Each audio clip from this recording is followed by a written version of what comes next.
5 tips mudah kumpul 16,000 dalam masa 2 tahun. Bagi tuan-puan yang bergaji antara RM3,000 hingga RM4,000 nak adakan dana kecemasan sebanyak 16,000, tuan-puan boleh follow 5 tips mudah ni.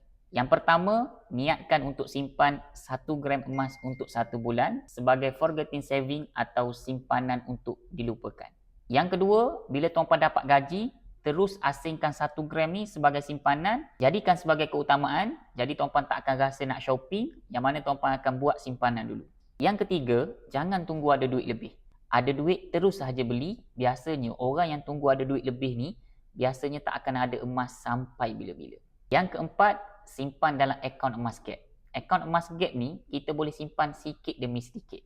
Step yang kelima ni, bila cukup 5 gram gold bar macam ni, tuan-puan keluarkan dulu, jadikan sebagai motivasi untuk kita terus bersemangat untuk kumpul sampailah ada 16,000 dana kecemasan. Untuk tuan-puan yang rasa video ni bermanfaat, boleh share dan tag kawan-kawan. Nak belajar simpan emas di Public Gold, boleh isi beg biru di bawah.